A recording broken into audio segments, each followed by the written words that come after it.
iPad just like it starts, for some reason it starts auto playing that music whenever I plug in. A likely story, sir. What am I going to do with you? How about record a Star Trek podcast? If you come closer to the mic, we can have already faded in. What do you mean? Star Trek podcast? What is this, Sunday? Hello, everyone. Welcome to, in spite of all appearances, not a Jesus Christ Superstar comparison of all the various Judases that there have been. Okay, which one's your favorite? Oh, that's very difficult to say. I mean, I really like Pardon, but I also like, what's that Australian dude's guy name again? The dreadlock guy. Tim Minchin. Yes, he's also really good. Oh, so. Yeah. So still, despite that... We're still not doing a Star Trek podcast. Hello, everyone. I'm Kaki. I'm Kay. And we're doing a story reading, which the Chief has selected, which the Chief has recently come up with a brilliant idea that... Do you remember how when we started doing these, we wondered, what do we call these? Yeah. How about holodeck episodes? Oh, that's cool. Yeah. Right? All right. They're fantasy. I mean, yes, they're in-universe fantasies, you know. It makes entirely sense. Very good. Yes, I like it. We'll do a holo novel. A holo short story, I guess. All right, yeah. I mean, it's okay. So we're talking stuff along the lines of, what's his name again? Julian Bashir, International Agent of Chaos. And, our man Bashir. That's the one. Or what's Jean-Luc's one again? Dixon Hill. Dirk Gently? No. Dick Hammer. P.I. Dixon Hill, yes, that's the one. Watch your caboose, Dix. Or I guess, okay, let's not go into... Quark's selection of Vulcan Love Slave. Oh, dear. Yeah. I mean, whatever floats your boat. I mean, I don't want to yuck anybody's yum, so... Oh, for sure. But, and in fiction, just about anything goes. Right. So let us see what, in fact... Well, I mean, we are here to do that, so let's see what the Chief has selected for us. Yeah, the one I've got in front of me is called The Ultimate Computer... My Heroes Have Always Been. Well, that sounds like... Wasn't The Ultimate Computer like an episode we recently did or recently will do? Yes. In the vast swirls of the temporal vortex, that is indeed what we shall be going to have done. It's one of the ones where Kirk talks a computer to death. Yes, well, one of the 5 times, I believe. So it's written by Cherie Cargill. And the summary is that Spock has grown up admiring Dr. Richard Daystrom, but the outcome of the M5 wargames has been devastating. Especially for the computer. Yeah. And a few other... I just realized that there's been a sort of rolling pattern in the episodes we've done recently. Like we did DS9's If Wishes Were Horses, which was about imagination. Yes. And then we did TNG's Where No Man Has Gone Before, which is also about imagination, and... about a highly reputable or a revered scientist obsessed with his newest project that goes quite badly, and he has to contend with the fact that it goes quite badly. Yeah. And then in The Ultimate Computer, we have Richard Daystrom, who's a revered scientist who's obsessed with his current project. Oh, yeah, very good point. Maybe the Chief has been like trying to... I wonder if he's like, damn it, I've been found out now, or if he's like, I hadn't realized that was going on. How clever I am. Yeah. Chief, take credit for it. And if anybody questions it, deny it till you die. Take credit. So, yes, disclaimer, Star Trek characters are the property of Paramount Studios Incorporated. The story contents of the creation and property of Cherie Cargill, and is copyright 2018 by Cherie Cargill. Very good. Story is rated zoom in PG. Yeah. And it is, of course, the original series. Characters Spock, Daystrom, and McCoy. All right, then let's see if retroactively could have been going to have acquired some sound effects, so we can we have the holodeck activating and then the doors opening? Computer, arch. No, that's when you want to leave. Oh, well, okay, I say so, yeah. Oh, well, program loading. Well, we need...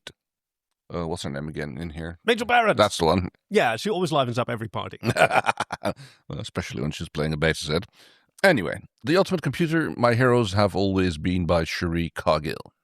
Stardate 4731.2, personal log. Oh, First Officer Spock recording. Once upon a time, there was a small boy. Whoa. His father was a great and powerful man who doted on his son and determined to teach him all he knew. When still a baby, the boy was sat upon his father's lap and received his first lesson in computers. His tiny fingers were led to the proper keys, and he learned to delight in the response of the machine at his directions. Oh, wow. As the boy grew, his lessons increased. He learned to instruct the computer to do his bidding and gave his first verbal commands as soon as his speech cleared enough for the machine to decipher it. When he attended school, The cool and logical workings of the library computers led him into worlds both near and far away. The intricacies of higher math fueled his search, and his progress delighted his stern father, for he could see that the son would excel even higher than he had.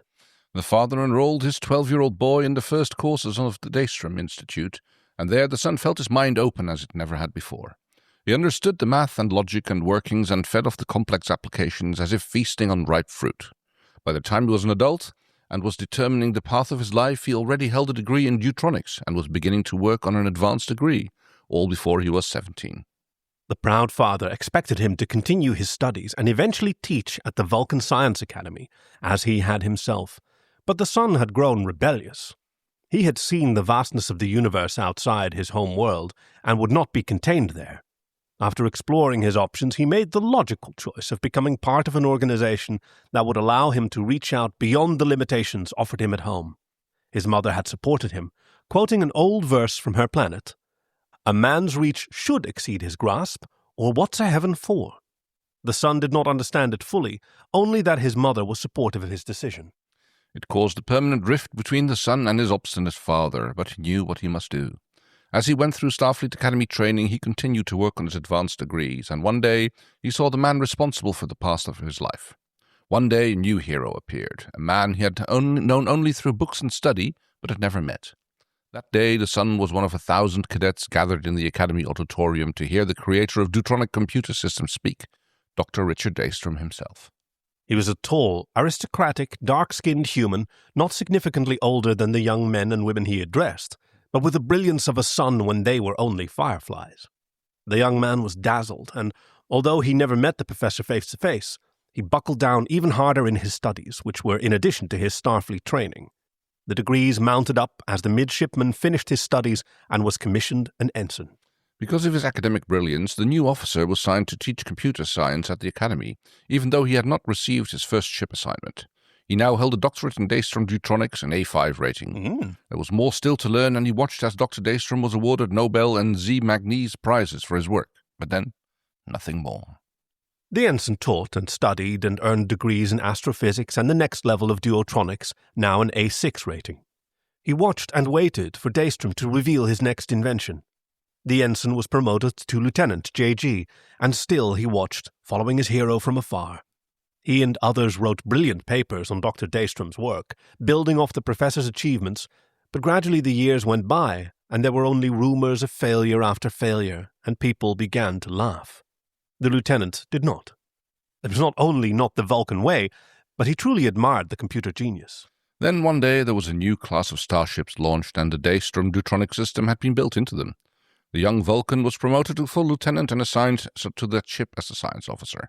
He knew more about the computers on board than anyone, and perhaps because he was the only Vulcan on a ship crewed with humans, he found solace and satisfaction in working with those computers, improving them, rewriting elements of software for maximum proficiency, making Daystrom's work even better. Somewhere deep down he felt guilt at tampering with the professor's work and making it his own, but there was pride as well, something he should not feel as a Vulcan. Hey, by the way, this story f***ing rules. Oh, yeah. Years went by, and he advanced through the ranks to lieutenant commander and then full commander. He was second in command of that starship, still science officer, but first officer as well. He was now an A7 rating, something that no one had achieved since duotronics had been introduced some 20 years before. The Vulcan child who had sat on his father's knee was now the foremost computer expert in the Federation, second only to Daystrom himself. Finally, one day came the long-awaited announcement. Daystrom had topped himself with multitronic computers, the M5, and the great man himself came aboard the Enterprise to supervise the installation and testing with a series of wargames. Enough of my third-person narrative. It serves no purpose and is a pointless affectation. I had never met nor worked with the man I had admired, worshipped all these years. Dr. Daystrom proved to be even more impressive in person. He was even taller than I, standing a good 4 inches more, and solid and muscular. His voice was melodic, that of a Shakespearean actor, a deep baritone that I heard many times, but which caused a thrill to go to me when he spoke. I longed to work directly with him, to get my hands directly on the M5, but he would not allow it. After our introduction, he virtually dismissed me as irrelevant. I was curious, puzzled, and frankly hurt. I wanted so much to work side by side with my idol, to impress him with my knowledge. And then, with a suddenness that nearly took my breath away, I realized that the great man I had admired my entire life, the man who had beckoned me down a path that shaped my profession and passion, the man whom I had patterned myself after, was mad. I listened to him arguing and pleading with the M5 there on the bridge, and I knew that he had become utterly insane. I felt as if part of me died. It was like a physical blow. Later, after it was all over, when the war games had ended and the dead counted, and a truly mad scientist had been taken away to a rehab center for treatment, I sat in my cabin, attempting to meditate and reconcile myself to the reality of it all. It was then that Dr. McCoy, perceptive as ever to my needs and moods, came to me with a bottle of Romulan ale and ordered me to partake of a small glass. I began to protest that it was illegal to own such a beverage, but he interrupted me with his nonsense of it being medicinal and doctor's orders and other platitudes. I was too downhearted to fight him at the moment and accepted a small shot glass of the blue liquid. He took one for himself, and we downed our drinks together. I watched as he squeezed his eyes shut and shuddered a bit. For me, the liquor was not so potent, but I had to admit that it burned my esophagus as I swallowed. "Okay, Spock," he said after a moment, "tell me how you feel about losing your hero, sorry." I arched an eyebrow. I do not feel Dr. McCoy, and he was not my hero. You can lie to me and you can lie to yourself, but the fact remains, you admired him, and now his fall has affected you to a great extent. Now you can talk to me in either a professional or friend capacity, or you can talk to Jim. But you need to talk to one of us, and we can do it here in my office, or in my office. Your choice. I sighed deeply and slumped slightly in my chair. Clearly he was not going to go away. I began in a barely audible voice. Once there was a small boy. The end. Wow. What a kick-ass story. Oh, Very well done. Sherry Cargill. Yes, thank you so much for that, and thank you to Chief for picking the story for us. Oh, banger choice. So, I guess that means we will be doing another regular episode next week? Yep, which we will find out whatever that is, but when the Chief tells us that over the credits. Thank you for joining us once again. Thank you to Sherry Cargill for writing this for us. And if you have an idea for a Star Trek fanfic that might be interesting for us to read, go over to joyoftrek.com/links, and there's a link to a form there that'll tell you what kind of stories we're looking for. So thank you. Keep it PG-13, by the way. Yeah, very important otherwise one. It's not going. Well, yes, PG-13. That's about right. That's yeah. Otherwise, unfortunately, we cannot. Well, I mean, we could, but we won't read it. Okay. Yeah, that's a very inclusive, welcoming statement. We could, but we're not gonna. So, hey, thank you for joining us once again. We'll see you next time. How do we do this? Do you have the sound effects there? Oh, well, wait, hang that's on. fine. We'll not even say that we're leaving Starfleet. We'll just beam the out. I love it. Bye. Bye con Dios. Arrivederci. We hope you've enjoyed this week's episode with your friends Kay and Kaki, production and editing by Chief Engineer Greg, and music by Fox Amor. Join us next week for Survival Incident, Voyager 602.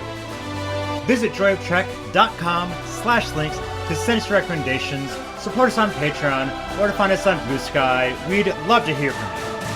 Thank you for listening to The Joy of Trek, and we'll see you out there.